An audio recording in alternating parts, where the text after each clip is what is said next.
Hey, that's fantastic that you guys clicked the link. It obviously means you are all very keen to learn, and hopefully over the next 15 minutes or so, we're going to be able to clear up any confusion that you might have on cholesterol. Of course, if you do have any questions at the end, please don't hesitate to drop us a message and we'll be able to help you out. Okay, so first things first, when it comes to cholesterol, you guys need to understand that there are two types. HDLs, high density lipoprotein, and our LDLs, low density lipoprotein. Don't worry, I'm not expecting you to remember what they stand for. All I want you to kind of take from this is that our HDLs are good, LDLs are bad. I've also color coded these so that our good are the blue, bad are the green, and that's going to help a little bit later on. Okay, so you do need cholesterol in the body. Don't let anyone tell you otherwise, because of course when you hear cholesterol, you instantly start to panic. Oh, cholesterol levels too high, blah, blah, blah. Yeah, okay, there is cause for concern. However, what we need to focus on is having more of this than this. It's as simple as that. Our HDLs are the good kind, like I say, and they really help with the production of hormones. They help with the process of storing our vitamin D and also the production of our bile, which is helping with our digestion system. Don't worry, we don't need to get into too much of that. I just want you to know that there are positives to the good types of cholesterol. Over here, our LDLs, nothing but real detrimental effects, okay? This is what we don't want, and when we explain a little bit about our arteries, you're gonna get a clearer reason as to why we don't want our LDLs in the body. Now, I've done a bit of a visual representation of what our arteries look like with different levels of cholesterol. But I want you guys to bear in mind that I'm a personal trainer, not an artist. But I was pretty proud of this, if I do say so myself. Okay. Over here, we've got a we've got a pretty good, healthy artery. Little bit of our LDLs, but majority are our blue cholesterol levels. This is what we want. Plenty of room for the blood to flow through. In the middle, we've got some cause for concern. There is quite a build-up of our green circles here. A little bit restricted for the blood to flow through. We're going to want to work on this. And on the far right, okay, definitely need to do something. We have got a very limited flow for the blood to go through. We've not got many of our blue HDLs, and we've got a hell of a lot of build-up of our greens. What I want you to think of our HDLs and our LDLs is as balloons, okay? H, helium balloons. L, lead balloons. Our helium balloons float through the arteries very happily, very content, doing what they need to do. Our lead balloons go through the arteries, they're quite heavy, they fall to the bottom and build up this plaque that you can see, okay? Equally, what I want you to note is that the HDLs, think of them also as a Pac-Man. They're gonna go through the arteries and they're gonna consume, they're gonna eat away at some of our green LDLs, okay? There are lots of reasons why we want more of this and less of this. Now you know the effects that they have on the arteries. I also just kind of, again, this is not a point to scaremonger you, but everyone's going to sort of have the common knowledge of high cholesterol levels of this kind. There is potential for leading to heart attacks and strokes. The reason being, the more we limit the flow through the artery, the more blood flow that we limit. Let's say we carry on consuming our green, our LDLs, stopping the blood to flow, restricting it even more and more, is what can lead to blood clots and what can lead to heart attacks and strokes. For the reason being that the blood can't flow through like it wants to. Okay?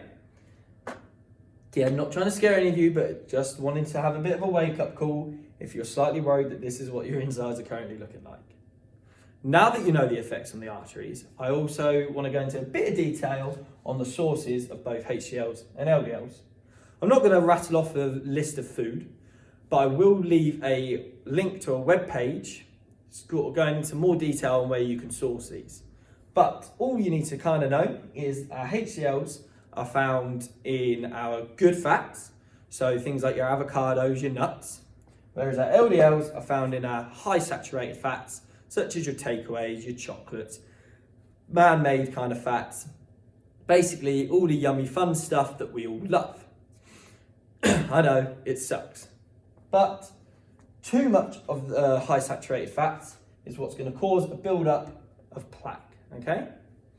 Now, another sort of source for our HDLs, again, cholesterol is produced naturally in the body anyway, but a great way to kind of get rid of some of this stuff is simply for exercise. I'm going to talk a little bit about diet in a while, but I want you to think of exercise as a way of flushing out your system. And the reason being is with exercise comes an elevated heart rate, meaning that blood is going to be pumping around your body that little bit quicker. So when it comes to the flushing analogy, imagine your blood flowing through these arteries that little bit quicker. It's going to start breaking away at some of our lead balloons, okay? That is how useful exercise can come into play when it comes to lowering your cholesterol levels. Even just going for a brisk walk, I don't think people understand the benefits of just going for a 20-minute brisk walk 4 or 5 times a week. What wonders that can do for your cholesterol levels. It's as simple as that. But when you look more into the diet side of things, what I say quite a lot is you can never out-train a bad diet. So yes, exercise is going to be a great tool in lowering our cholesterol levels. However, it's not going to be key, okay? You can train 5-6 times a week. You can train twice a day. If you're still consuming an awful lot of our high saturated fat foods and our LDLs, chances are your bad cholesterol levels are still going to be quite high. Even skinny people who you can look at and think, oh, blimey, not an ounce of fat on them, they could also still have quite high cholesterol levels just simply because of their diet, okay?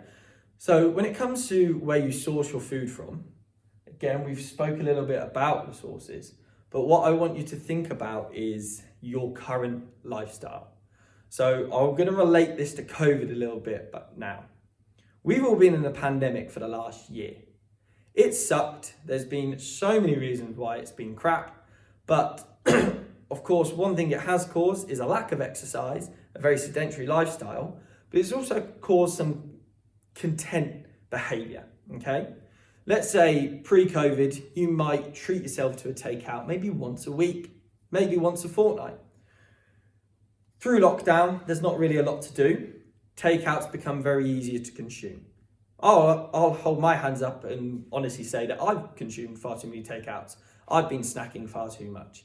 When you're working from home, maybe, there's a lot closer to the fridge than when you're at your office. Meaning we're going to be consuming a lot more of these high saturated fats. So what I want you to kind of do over the next couple of minutes is start thinking about giving yourself like a self-analysis on where you think you could be currently sitting at with the arteries and your cholesterol levels. Okay, so like I say, picture this. You've gone from being in a warehouse, very active job. You've had your breakfast before you leave for work. You take your packed lunch with you. You get home, you've cooked your dinner. Either your husband or your wife has cooked your dinner. All homemade sauces, blah, blah, blah. Very active lifestyle. Okay, you're not too fussed about your calories in versus your calories out, but you're just kind of plodding along. You're ticking along. Now, you've been on furlough, okay? We've had nearly potentially a year of not working, which I know that is the circumstances with a lot of people. Equally, you could just be working from home. You've gone from leaving your house, getting up in the morning, leaving your house. You could be walking to work. You could be walking to the bus stop that drives you to work. And then you've got another 10-minute walk from the bus stop to your workplace. This is all activity that we have lost over the year. This is all the routine that none of us have had, meaning that we've had a couple of more chances to binge. We've had a couple of more chances to get those takeouts that we've wanted. Again, it's been a frustrating year, but it's also led to a lot of unhealthy habits and lifestyle changes that are detrimental to our cholesterol levels. Again, a short increase in your activity levels is going to do you wonders. But let's say you went from having one takeout a week, then you think, I can't be bothered to cook tonight. I've been stuck indoors all day.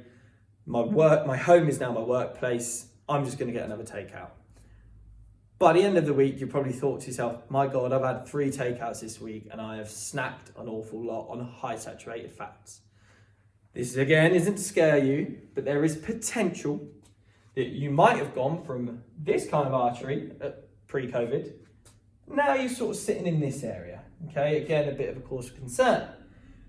Equally, if you were those that were sort of, like I said, ticking along, where your lifestyle is relatively active, you walk the dog, you walk to work, you've got somewhat of an active lifestyle, you're a bit conscious of what you eat, but you're not too fussed. And this is where you were sitting pre-COVID, and then the bad habits start to form. There is, again, just potential that you've gone from this to looking a bit more like this. Maybe take away a little bit. I don't want to be too harsh on you guys. Okay, so what I want this to be is a bit of a wake-up call as to where your arteries and your cholesterol levels could currently be sitting, okay? Again, just do that sort of self-analysis. Just think about your lifestyle pre-COVID as to what it is now. I'm a personal trainer and I'm a gym instructor. I live a very active lifestyle on a day-to-day basis. However, it's still nowhere near as much as when I was on the gym floor, when I was PTing my clients day in, day out. Even guys like us have been massively affected with our activity levels, and 100%, like I say, I own up to having too many takeouts, binging that little bit too much, okay? We're all in the same boat. It's all very frustrating. But I just want you to start thinking about small changes that you can be making that's going to make a massive difference. Okay, you've had 3 takeouts in a week. Why not just cut it back down to 1? You can still treat yourself. I'm a massive pusher and believer in everything in moderation and in balance. What I am a massive, what I try and push with a lot of my clients is still walking to work. Let's say you are working from home, you've gone from that commute to work, now you're just strolling out of bed, probably crawling into your dining room or kitchen table, where you then plonk yourself down for the next 7, 8, 9 hours, whatever it might be. Potentially even longer, because I know that some people are working far too much at the minute because there's not a lot else to do. Get up, get ready, leave your house and still walk to work, okay? Do a quick 20-minute lap around the block. It's as simple as that. Walk to that bus stop that you used to walk to, then walk home again. Increasing your heart rate, like I said earlier, just a few times a week is going to do wonders for this. As I've already said, you've gone from 3 takeouts a week. Just cut it back down to 1. You're having 5, 6 chocolate bars a week. Have 2 or 3. It's all about just making small little lifestyle changes that's going to help massively. And then you can start forming these habits back to where you were pre-COVID. And as well, there's going to be a lot less work for you guys to do when this is all over. Now, I've given you a bit of a description on your cholesterol and we've spoken about your arteries, and I've given you a couple of tips and ways that you can decrease the cholesterol levels. But again, if you do have any questions or follow-up sort of things that you want to know more about maybe, please just drop us a message. That's what we're here for. We're here to help. But yeah, I kind of want it to be a bit of a wake-up call and for you all to think, okay, pre-COVID, I was definitely a lot better than I am currently. I need to do something about this. What we don't want is you guys falling into this bracket, okay? We want plenty more of this, but a hell of a lot more than that. Start being more conscious of where you're sourcing your fat, the macronutrient fat from. Start being a bit more conscious on how much you're exercising, and start thinking a little bit more about, do I really need that takeout? It's as simple as that. Finally, I just want to brush quickly upon eggs and beef, okay? This is a bit of a side note at the end of the video.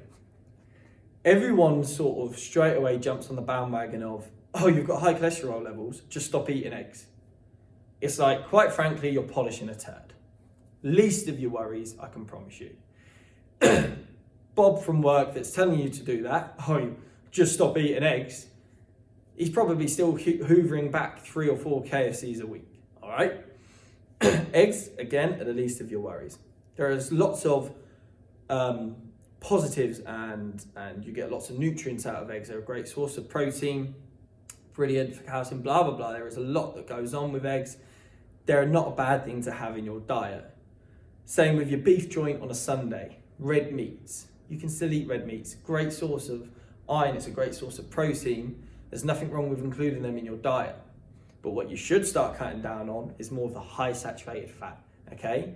If you cut out your eggs, but you're still eating 6 chocolate bars a day, you're really sort of icing a cake that you haven't even baked yet, all right? I just want you to take a bit of a side note on that. Everyone demonizes eggs, everyone demonizes red meat, when really they're not too sure on what actually raises the LDLs, okay? That was just a little side note towards the end. Hopefully that was another little knowledge bomb for you all. I'm going to bring us to the end now. I hope you've enjoyed this. I hope you've managed to take something from it. Again, if you've got any questions, let us know. But that was my little brief talk on cholesterol. Not a lot else to say. I've cut down on my takeouts. I hope you guys can do the same and start moving that little bit more, elevating that blood pressure. Well done, guys.